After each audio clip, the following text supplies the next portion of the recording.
अस्सलाम वालेकुम दोस्तों, उम्मीद है आप खैरियत से होंगे। दोस्तों मैं आज आपको हज़रत अली का एक वाक़या सुना। देखिए ये जितने भी वाक़यात हैं ना जो इनको हम सेलेक्ट करते हैं और आप तक पहुंचाने की कोशिश करते हैं, ये वाक़या है कि हम इनसे सबक सीखें और अपनी ज़िंदगी का मुवाज़ना जो है वो इनसे हम करने की कोशिश करें। ये वाक़या यूँ नहीं कि हमने सुन लिया और फिर हमने एक कान से सुना, क्योंकि ये जो चीज़ें हैं जो हमें घर बैठे और आजकल बिल्कुल हमारे हाथ में। पहले तो आदमी इल्म हासिल करने जाता था, मुशक्क़त करता था, दूर जाता था, लेकिन अब जब से हमारे पास ये स्मार्टफोन्स वगैरह आए हैं और हमारा जो ये नेटवर्किंग का सिस्टम है और इंटरनेट जब से आम हुआ है, तो अब तो वो चीज़ें हमारा एक्सेस आसान हो गया। तो हम इतनी आसानी से हम उन चीज़ों को सुनते हैं और उतनी ही आसानी से उन चीज़ों को दूसरे कान से वो बाहर निकल जाती है। तो अगर हम ऐसा करेंगे तो आप यकीन माने हम कुछ भी सुनते रहें तो हमारी ज़िंदगी पे असर नहीं पड़ेगा। हाँ, अगर हम इस नियत से देखें कि ये हमारी ज़िंदगी को, कि ये जो सहाबा के वाक़यात हैं, हुज़ूर सल्लल्लाहु अलैहि वसल्लम की ज़िंदगी के वाक़यात हैं, ये हमारी ज़िंदगी पे क्या असर लेकर आते हैं। कि एक मरतबा हज़रत अली ने अपने एक शागिर्द से फरमाया कि मैं तुम्हें अपना और अपनी बीवी फातिमा का, जो हुज़ूर सल्लल्लाहु अलैहि वसल्लम की साहबजादी और सब घर वालों में ज्यादा लाडली थी, किस्सा न सुनाऊं? इन्होंने अर्ज़ किया जरूर सुनाएं। फरमाया कि वो खुद चक्की पीसती थी जिससे हाथों में गटे पड़ गए थे, और खुद ही मश्क भर कर लाती थी जिससे सीने पर रस्सी के निशान पड़ गए थे, और खुद ही झाड़ू देती थी जिसकी वजह से कपड़े मैले कुचेले रहते थे। एक मरतबा हुज़ूर अक़दस सल्लल्लाहु अलैहि वसल्लम की खिदमत में कुछ लोंडी गुलाम आए। मैंने हज़रत फातिमा से कहा, हुज़ूर सल्लल्लाहु अलैहि वसल्लम तुम्हारे वालिद थे, उनकी खिदमत में जाकर उनसे एक खादिम ले लो तो अच्छा है, तुम्हें कामों में सहूलत रहेगी। हो गई। हुज़ूर अक़दस सल्लल्लाहु अलैहि वसल्लम की खिदमत में लोगों का मजमा था, इसलिए शर्म की वजह से वापस चली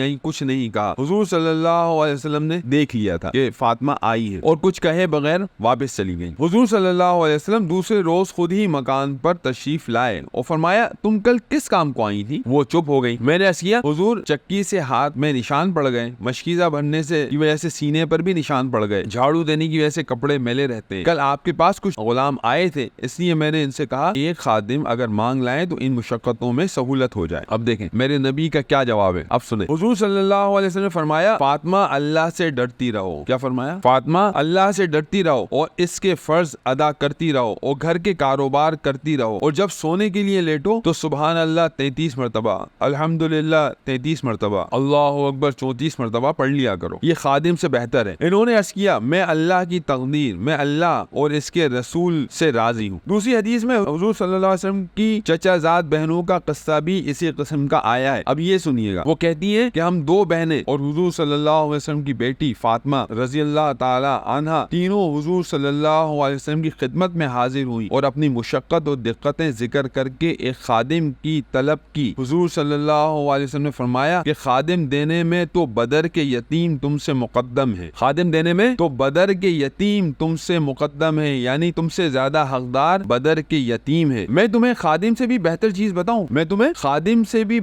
बताऊं, हर नमाज के बाद ये तीनों कलमे यानी सुभान अल्लाह, अल्हम्दुलिल्लाह, अल्लाहु अकबर 33 मरतबा और एक मरतबा ला इलाहा इल्लल्लाह वहदहु ला शरीका लहू लहुल मुल्कु व लहुल हम्दु व हुवा अला कुल्लि शैइन क़दीर पढ़ लिया करो। ये खादिम से बेहतर है। हर नमाज के बाद तीनों कलमे यानी सुभान अल्लाह, अल्हम्दुलिल्लाह, अल्लाहु अकबर 33 मरतबा और अल्लाहु अकबर 34 मरतबा, और एक मरतबा क्या पढ़ लिया करो, ला इलाहा इल्लल्लाह वहदहु ला शरीका लहू लहुल मुल्कु व लहुल हम्दु व हुवा अला कुल्लि शैइन क़दीर पढ़ लिया करो। ये खादिम से बेहतर है। और हुज़ूर अक़दस सल्लल्लाहु अलैहि वसल्लम अपने घर वालों और अजीजों को खास तौर से इन तस्बीहात का हुक्म फरमाया करते थे।